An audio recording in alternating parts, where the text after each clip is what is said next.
Welcome to Duchenne Connections, the podcast where lived experience meets real conversation. Hosted by Michelle Pomeroy and Donna Anderton, we explore the Duchenne journey through honest stories, shared experiences, and the connections that bring our community together. Before we begin, we'd like to acknowledge the traditional custodians of the lands on which we record this podcast. Duchenne Connections is recorded across Kaurna country in South Australia and Wurundjeri country in Victoria. We pay our respects to elders past, present and emerging, and we extend that respect to all Aboriginal and Torres Strait Islander peoples listening today.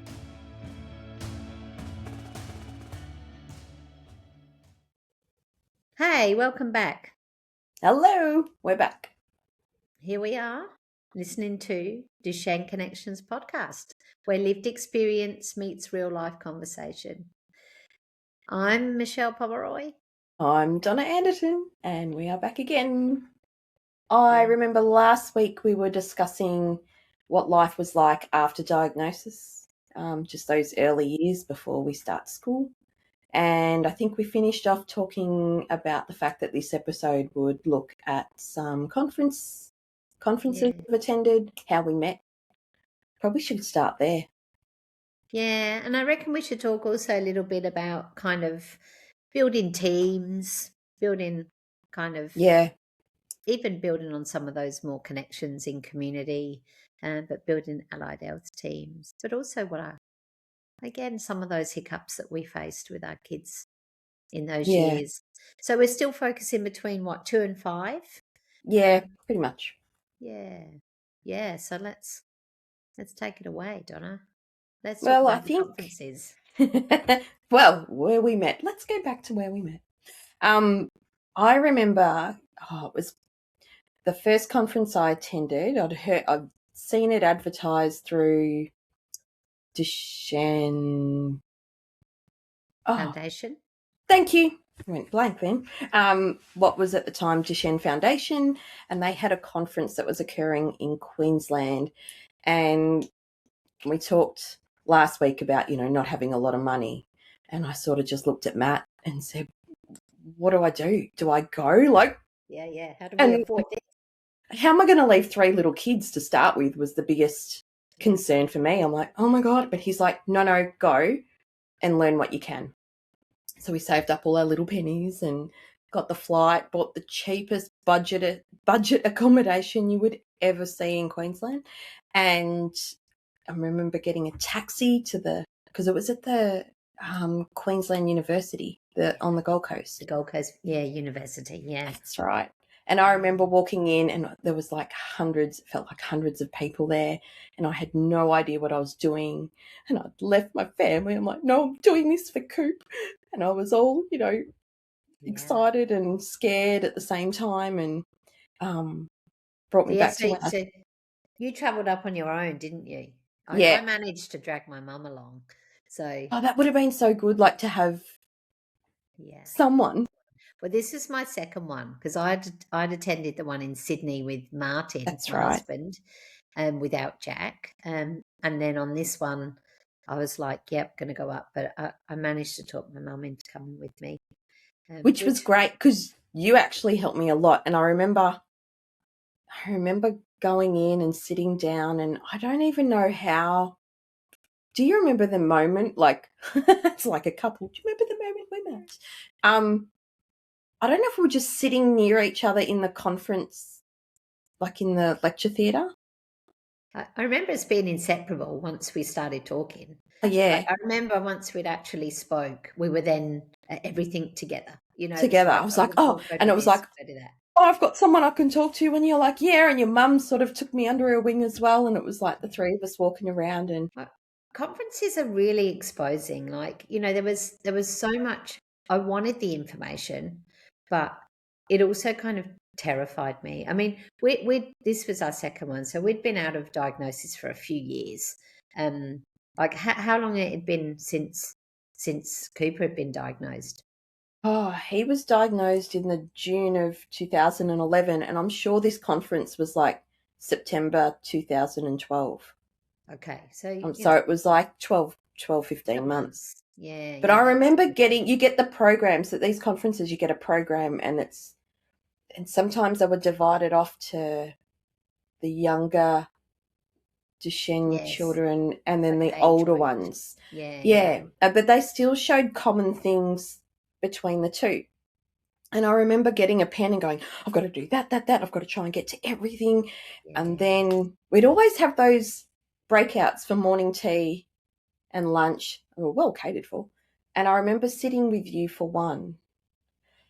And you're like, okay. And I'm like, I ended up saying, where are we going? Because it was good just to be with you. And Yeah. then you're like, oh, I'm not going anywhere. I said, yeah, yeah, there was one on, was it I respiratory? think it was respiratory. Function in, and that was sort of not so much for junior, but it was just sort of there. Yeah, it's kind of for that old, that kind of, I think that part of the journey that I didn't need to know about at that point. I was Yeah, like, and for me, I'm like, I'm never going to get this opportunity again. Matt has worked so hard with the three kids at home. I've got to learn as much as I can.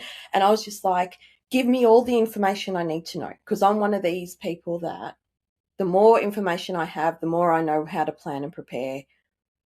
Even, I didn't even think of what that would envisage until you turned around and said to me, do you remember what you said? yeah, What'd well, you say? I was like, well, we don't need to know that stuff right now. Yeah. And I'm like, oh, We're not that's, there yet. yeah. And I was like, oh, that's so true. Like it gave me a moment to pause and go, oh, yeah, you're right. I don't need to do that right now. I So just we feel, sat there and chatted in the cafe. It was yeah, like we were much skipping a better. lecture. It was so beneficial, though. Yeah. I, So I I beneficial. just think about how scary it is when you first enter this journey, and you do need to know stuff.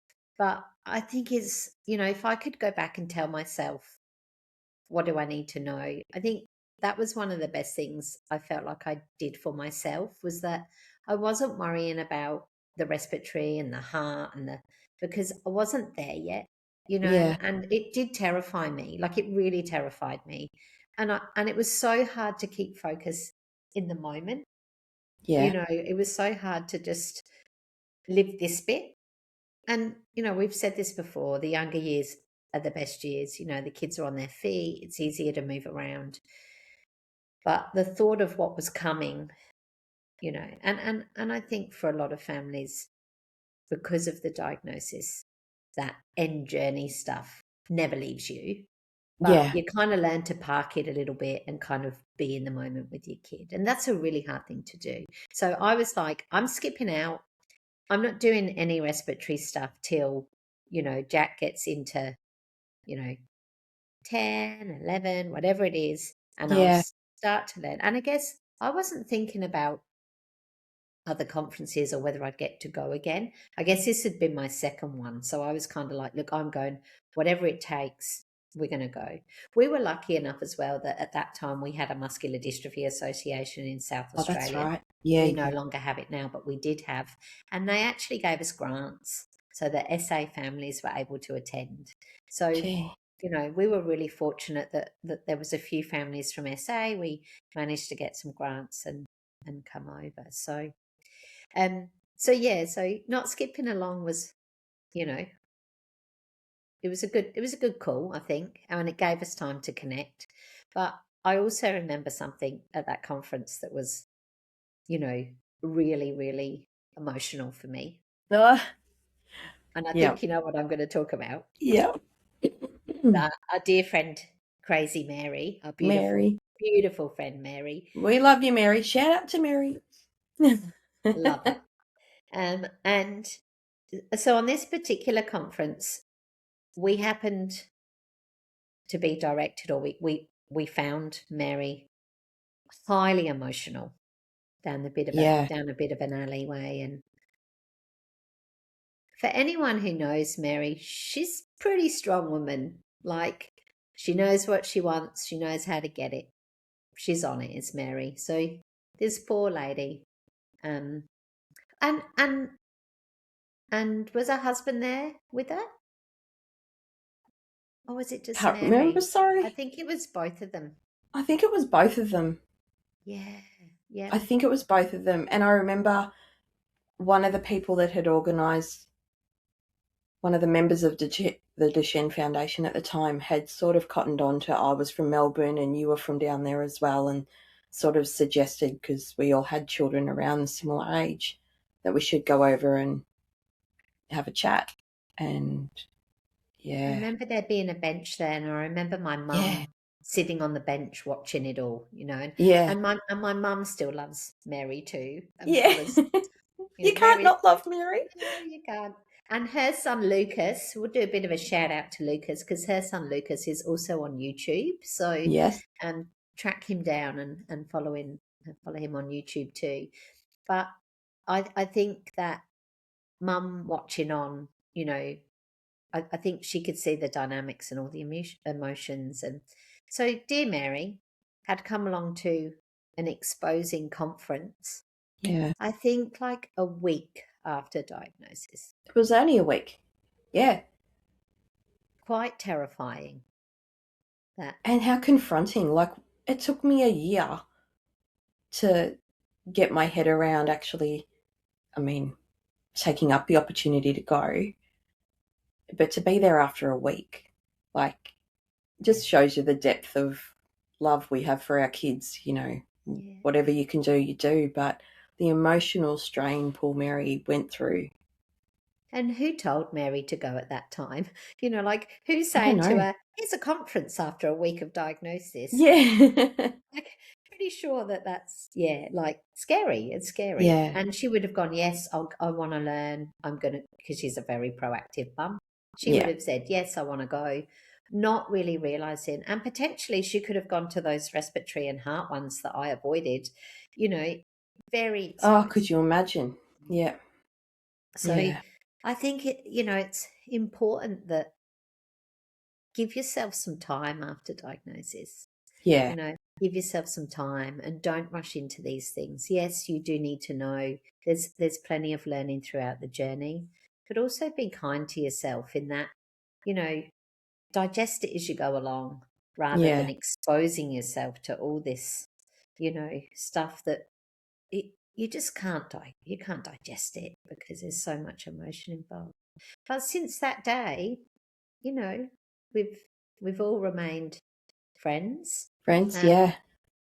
we And we that's met. been the pivotal part. Like, what springboarded off that was Mary and I started making um, connections in Melbourne socially with other families, and we started organising social catch-ups when we could on school holidays, and which was really good for our kids to see older kids as well, and not just in like the clinic setting, which we can talk to later, but Yeah.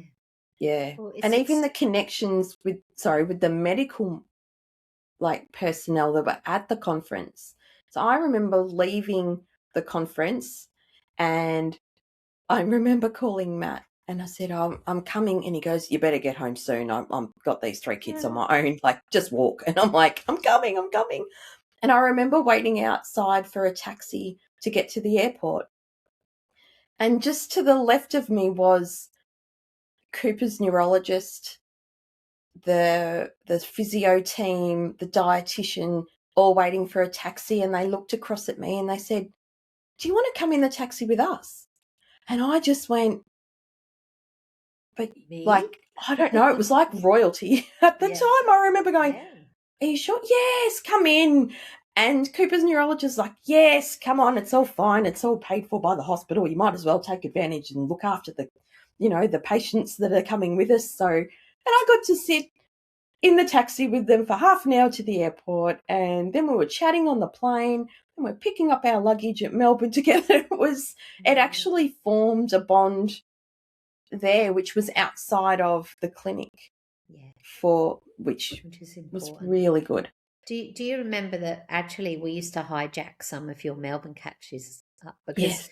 Jack was part of a drug trial where we got to meet your neurology team and we got to meet the physios in Melbourne Hospital, and we would come over for the trial, and then not all the time, but occasionally we'd be there and be able to hijack some of the catches, some of the catch ups that you guys did, which Yeah. again it's just nice to keep that connection. But it's also interesting, isn't it, our perception of these kind of medical people, and we kind of have them in a bit of a hierarchy, like, Yeah. here we are, us patients, and particularly the neurologist that you're talking about was pretty lovely lady, very funny, always cracking jokes, Yeah. and actually a medical person that made you feel quite comfortable, but you knew that they were over your medical needs. Yeah.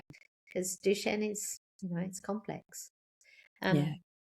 So obviously we attended the conferences, and then later on down the track, we got to present at conferences, which meant that we went along and we were able to see other people that were presenting at the same time. Which was always fun because we would always be in the hotel room the night before. Yeah. Discussions went till all hours of the morning, and then we would be fine-tuning everything, but we would be laughing and figuring out what we were going to do and say, and drinking lots of tea. Yeah, and wine. A wine. Well, that was my birthday. That was so funny. Do you remember that was the medical team had a cocktail party and we snuck into it? And I share a birthday with one of the physios at the children's, so we were celebrating because it was actually my birthday. So they snuck us a bottle of wine and we had quite a night.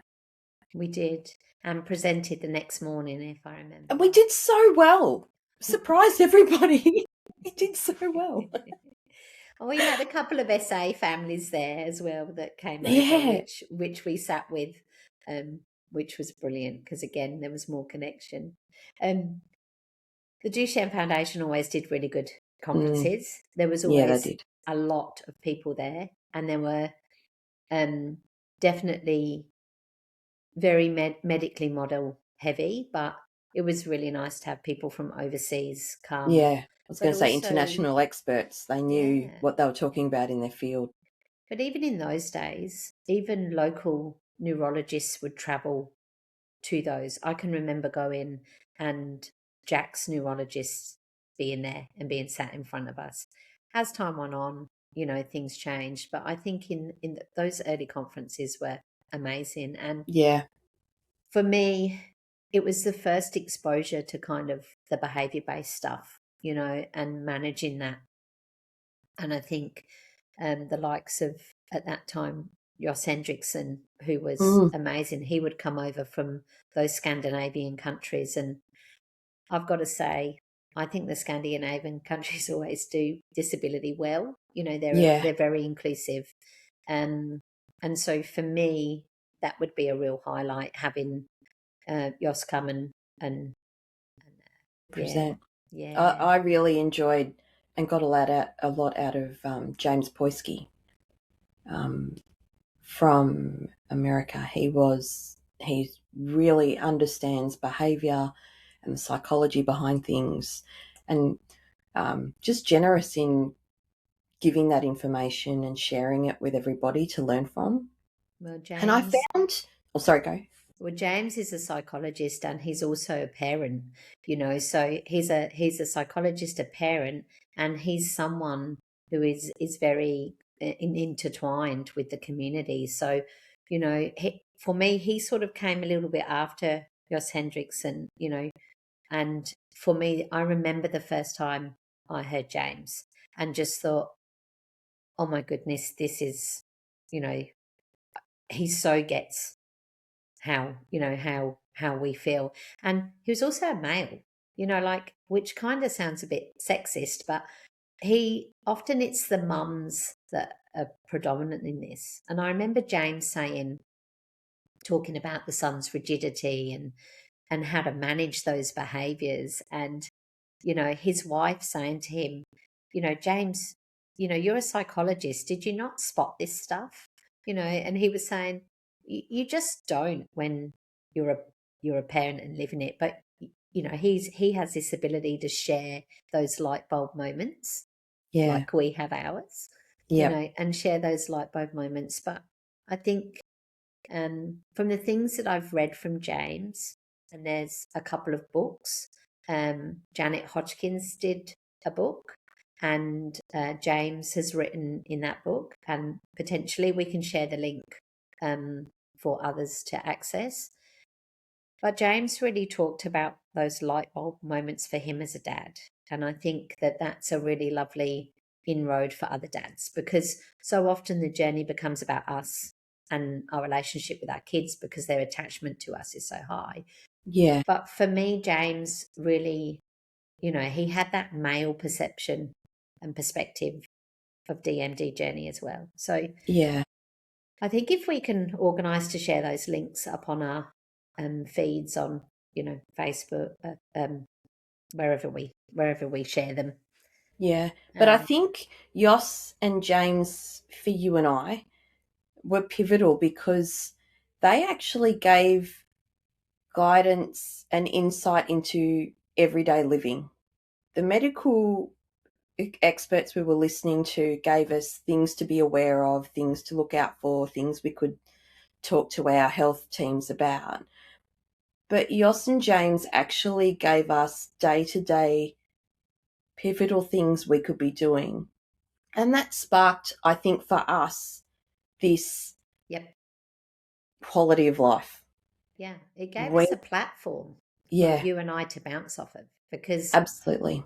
we wanted to learn, but then we wanted to share. We wanted to take it a step further, because Yoss and James were not in Australia. We were No. Australian based. So I think you're right. Like, they. And in our professions, I'm constantly asked for advice from parents on how do I navigate this at home? How do I help them with their homework? How do I help them with their literacy, their numeracy, it's the day-to-day stuff. It's their learning. They're asking you similar questions, I'm sure, around behaviour, and I really feel that that was one essential part of conferences that parents took something away from as well, Yeah.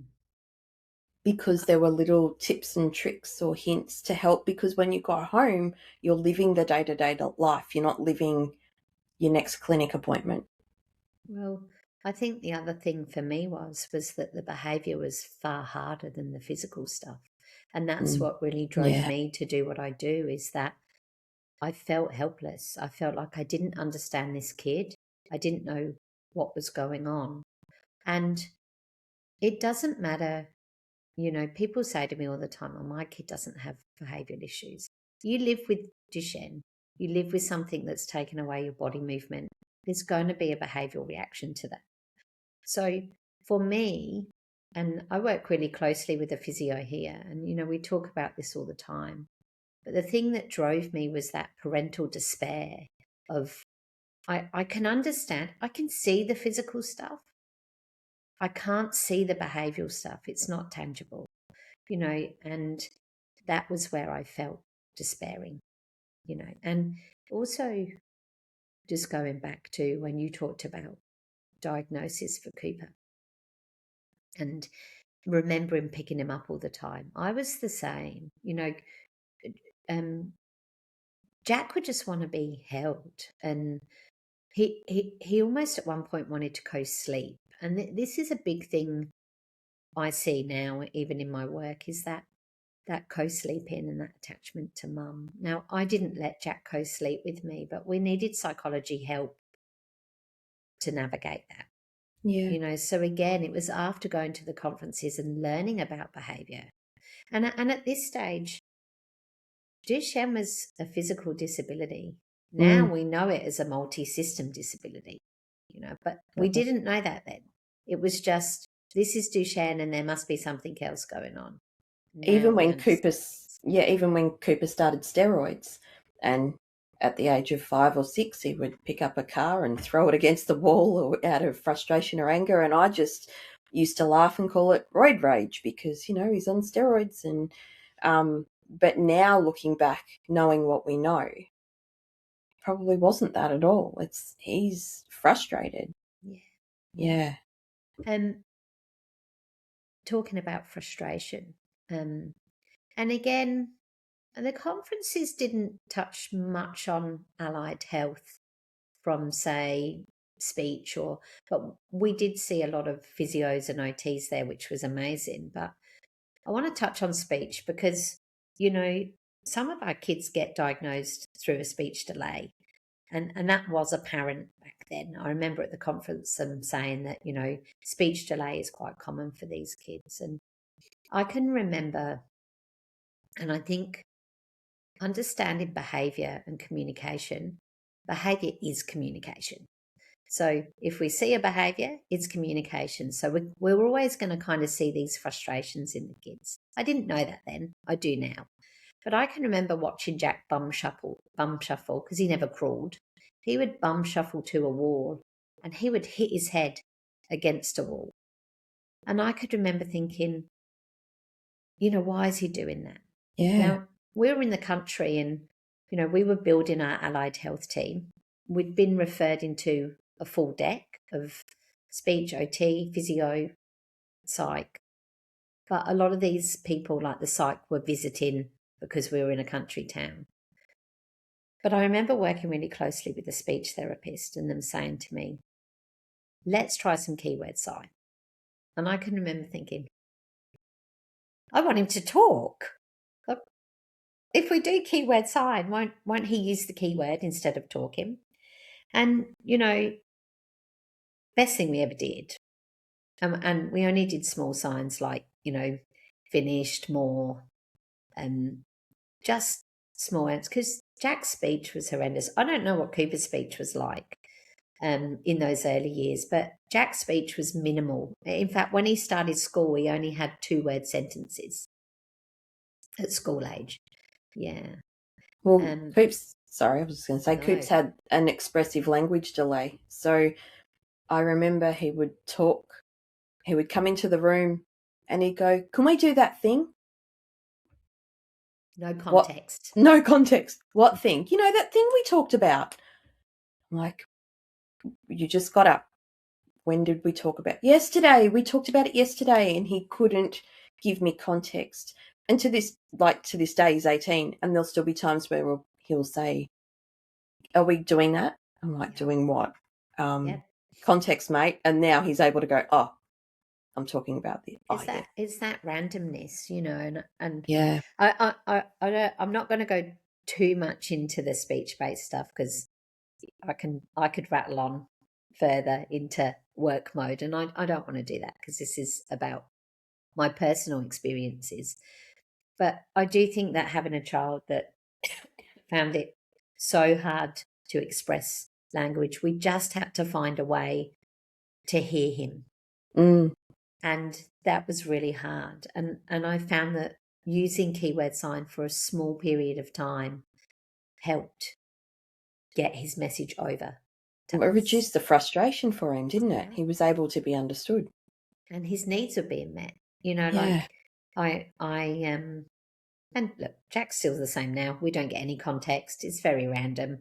But he doesn't shut up. So that's sort of well, Cooper uses it now in humour. So I'll go, morning, Coop. He'll go, what do you think the economical standing of Tanzania is? What's that for? And he just does it for a laugh. Just total context is way out. He just cannot help himself. What do you think of Donald Trump? Let's not go there, mate. That's always We're not a political. Yeah. So I feel like speech, was a big area, and for us, it was just in those early years having some way of Jack to be able to communicate with us, and that worked at a low level, worked really, really well. And it reduced him hitting his head against the wall, which was helpful because having a 3-year-old hitting their head against the wall isn't ideal.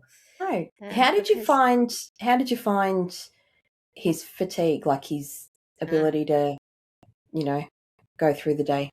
I was just going to come on to that because Jack always had great big bruises, like on the side of his head. Like he looked like I'd been playing football with his head most of the time. And so he would fall a lot due to the fatigue. So, you know, not only did he have this kind of frustration hitting his head against the wall, putting bruises on it, and then falling over and putting bruises on it. The poor kid, I mean, I don't know, we were probably flagged a few times at daycare because this poor kid looks like I'd been bashing him. But the fatigue was it was a big part. I don't like that kind of fatigue wipeout. Did Coop ever have fatigue wipeout? Well, I remember even asking at the hospital that he would sleep for 13 hours a day as a 3-year-old and then put himself to bed for a nap for 2 hours in the afternoon. Like all of a sudden, I could see his brother and his sister, and where is he? And he's in his room on his little bed asleep. And I'm like, is that normal? And she said, no, that's really hard. But I remember even Well, it's like normal. It's going on a normal. holiday. Yeah. Yeah, Go on. just going on a holiday, and I would have to plan something for one day. Like that trip to Queensland I spoke about last week, that the family had given us at kinder. We had that family trip to Queensland. I remember planning something for every alternate day because every day in between it would have to be a rest day or a down day just to help him cope and be able to enjoy the next outing day. Yeah. You were just saying then, like, it's not normal. It's perfectly normal for DMD, right? We know that now. But Yeah. not, Not then. not for, yeah. And Because all that's wrong is they've got weak muscles. Like when you first told about it, they've got weak muscles. You don't think how that may play out on the rest of your system. like a wave. But that kind of what you just mentioned there, I call it fatigue wipeout, where Yeah. the kids apply themselves to something they really love, they really want to do. But, it might be a school excursion, it might be a holiday, but you just know that if you kind of get them doing that, you can pretty much wipe out a day or two after Yeah. because it just wipes them. And then, what I used to find with Jack is that if he had that fatigue wipeout and didn't rest, and he used to find it really hard to stop. He had a lot of those ADHD traits where he was like a little, well, like I said before, he's like a hand grenade, but he's so busy that it wouldn't matter what you do, you couldn't tell him to stop. He would stop once he was so wiped out. And then sometimes it would make him sick. Sometimes he'd even throw up, Yeah. where he was so fatigued, he'd be laying on the couch. And it was this kind of, and this is this behavioural stuff that we were always battling, that he was so inquisitive. And once he got on his feet, he was all over the place, fast walking, not running. He was Not fast running, walking. fast walking. Pump the hand. But he would wipe out, and then he would become unwell because he was so wiped out. And that was really hard to manage because you didn't want to stop him from doing stuff. No. But And that's what they tell you at the hospital. Like, when do I stop him? I would say, how do I control him? Like, how do I help his muscles? Just let him stop. When he wants to stop, read the signs. If he's saying stop, you let him stop. If he wants to get up and go again, let him go. And I went, that was the best advice. No. They won't be told. No, they read their own body, which is great. Good. And it's us trusting in that. And I remember at school, I know this is for the future, but having to convince staff, let him, his body will tell him. You actually have to trust him. And give them some autonomy, like let them listen to them. It goes back to communication. It goes back to listening to their message. Yeah. One of the other things off the back of that is that the cognitive fatigue.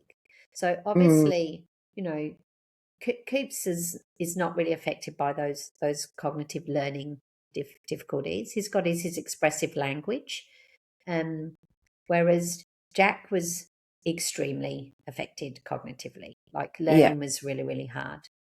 I think the thing that we don't realize is, looking back, is that fatigue affects our cognition. If we're Mm. tired, we forget things. We don't message people back. You know, we Cognitive want, overload. so it also affects sleep. Mm. So if you've got fatigued affecting your cognition, it's affecting your sleep, it might lead you to want to co-sleep. You know, we start to understand that this is bigger than just, you know, a physical disability, but also it's then understanding the effects of that fatigue on functioning day to day. Yeah. I mean, we know as parents, when we've had nights up with 3 kids, no sleep, you know, you've gone off to work, you've got home, you don't get to the things that you need to get to. And so, you know, I think it's also understanding these little people that although they're on their feet running around, this fatigue affects multiple things. And look, we're going to do a whole season on schooling and, you know, the effects on cognition and speech. And I think we're going to have plenty to share Yeah. within that season. And it's most likely we'll do that next. Yeah. But that's why it's really important to build that team around your child when they are young, just starting to, build that team of allied health specialists, Yeah. physio, OT. I mean, we're lucky at the Children's Hospital in Melbourne. We can see a multidisciplinary team. So you can see the physio, the neurologists, the dietitians, the OTs, the cardiologists, like you see them all. But that's more to keep you in check at the hospital. It's That's more a when you come. medical model, hey? It is the medical model. It's more when you come and you're living the day to day. Do you have a good physio at home or OT just to help you with those little changes or those little things you need at the time? And it's not a lot when they're really little. It's, Yeah. for some, it's not a lot. For other children, it might have more allied health specialists. You might have psychologists involved or Or you might behaviour have therapists, developmental educators here in developmental South Australia. educators. We don't And have them in Melbourne as such, which is really disappointing because well, it's a new what you allied do is health. valued. It's a new kind of space, so it's Mm. still growing. I want to add one more element onto what you've just said. Two more elements actually. One is the introduction of steroids, Mm. because when I think that's where it's really important to have an overlap between your allied health teams medically, but also your allied health teams from a community base, Yeah, because decision making around steroids, it was really hard for us because of Jack's existing behaviours of concern, and yeah, knowing that if he goes on steroids, that's going to magnify his current behaviours. I think it's a bit of a myth that we say, oh, you know, steroids cause behaviours of concern. They magnify what's already there, you yeah, know, and that's if you've already got parents that are challenged by behaviour, and then we put steroids on top of that, it is challenging. And I think it's a really hard decision for families to make, and I think it's a real each family is going to be different. yeah, absolutely. And ultimately, because I know, throughout our journey with this, lots of parents pose that question on Facebook groups. Do I put my child on steroids? What are the pros and cons? And there are heaps of pros and heaps of cons. But at the end of the day, it really is what is suitable for your child as you as the parents making that decision with your medical allied health team. It's no one else's opinion but you weighing up the pros and cons and get the support you need, whether that's from the community. But that decision is not right or wrong, no matter what you choose. Like, Yeah. probably didn't And say, yeah. I think we'll talk more about steroids and that decision making and going on them and coming off of them. I think again, you know, we could spend a lot of time on that. So Mm. in this season, in coming weeks, we will be covering some of that stuff in more detail. Yeah. So I do think one element though is that sometimes a full deck of allied health can be overwhelming. I think that's the medical model are a bit like, yep, you've been diagnosed, you now need to get OT, physio, speech, psych. And sometimes big teams don't give you big outcomes. Sometimes you're better off having people that are more specialized and are educated and do listen to your needs and understand Yeah. your needs. And I felt like in those early years that I can remember going into meetings and the doctor saying, wow, there's a lot of people in here. Yeah. There's a lot of people discussing Jack at the moment. And it was good that we were all discussing him, but sometimes big teams means more communication. Yeah. And I think that if you're going to have a team, you're almost better off to have a smaller team that are really effective and communicate with each other Yeah. and can communicate with the staff at the hospital Yeah. rather than everybody working in, solo. Yeah. Yeah. Which is, yeah. I think something to be mindful of too, and this is probably from my experience, I don't know if you felt the same, but I think whenever we went to clinic at the children's, a lot of the time you're discussing your child, and they're very good at keeping it as positive as they can, but a lot of the time you're discussing the deficits and you're focusing on what is one part of your child, because when you bring them home, they're still your child. You still bring them up with their siblings. But I found clinic to be very, very draining on me. I often say waiting for appointments in hospitals, you're just as exhausted as if you ran a marathon that day.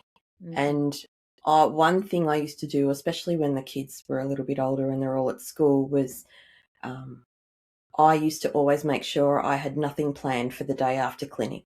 So if I was doing some emergency teaching, I wasn't available that day, because that was the day I gave myself to sit down. I personally watch a sad movie, good chick flick with tears and a cup of tea, and I would bawl my eyes out and I would let all the emotion out that I had pent up over the last few months. And then at 2:45, I had an alarm on my phone. 2:45, I have to go pick up the kids in 15 minutes.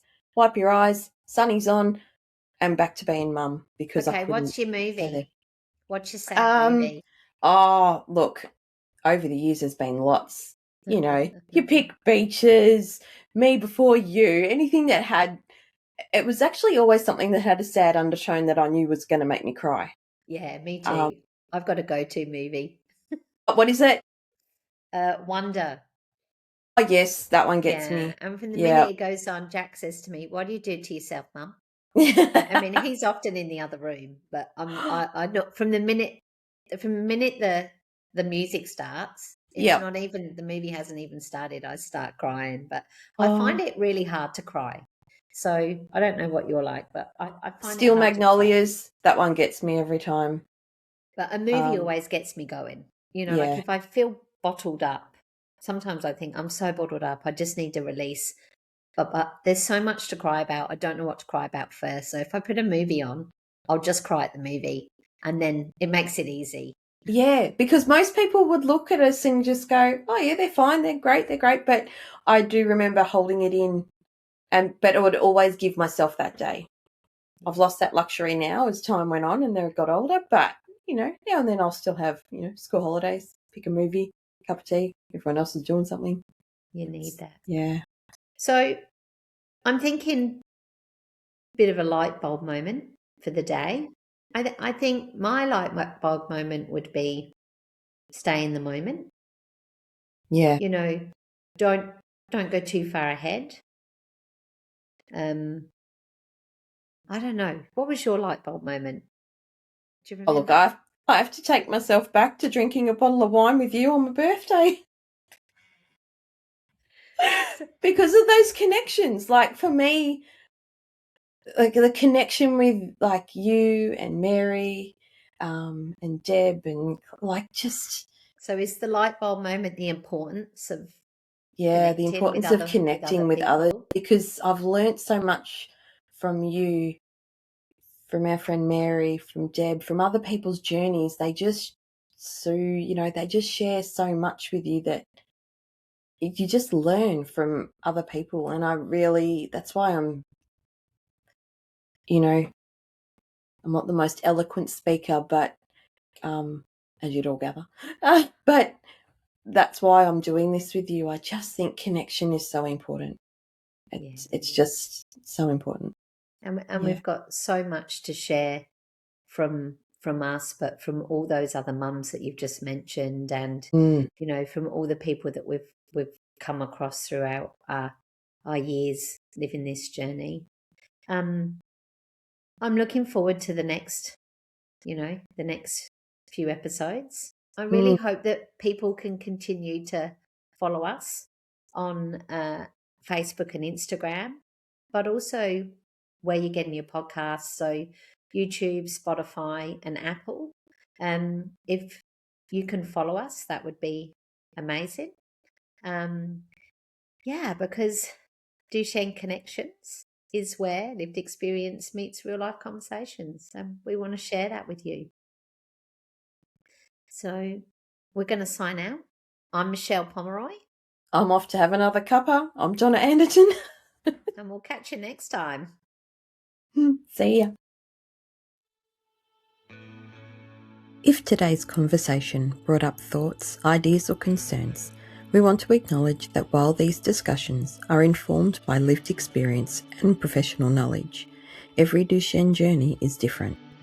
The things we talk about may not be right for everyone, so we always encourage families to speak with their own support teams, including medical personnel and allied health professionals, about their individual circumstances.